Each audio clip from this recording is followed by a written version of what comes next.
ঠিক এই কারণেই এই শেখ হাসিনা ফেরেশতা থেকে ফেরাউন, ফেরাউন থেকে স্বৈরাচার হয়ে উঠেছে।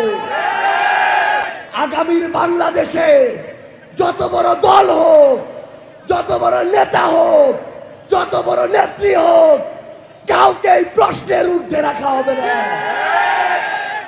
বাংলাদেশের প্রশাসন ক্যাডার থেকে পুলিশ ক্যাডার, ডিসি থেকে এসপি, ওসি থেকে ইউএনও, সবাইকে একটা কথা স্পষ্ট করে বলে রাখি, যদি আপনি জেলা উপজেলার ডিসি এসপি হয়ে উঠতে পারেন, ওসি ইউএনও হয়ে উঠতে পারেন, তাহলে ভালো।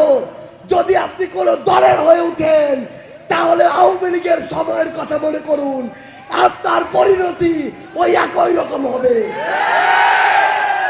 শেখ হাসিনা ছিল ফেরেশতাদের উপরে আরো বড় ফেরেশতা।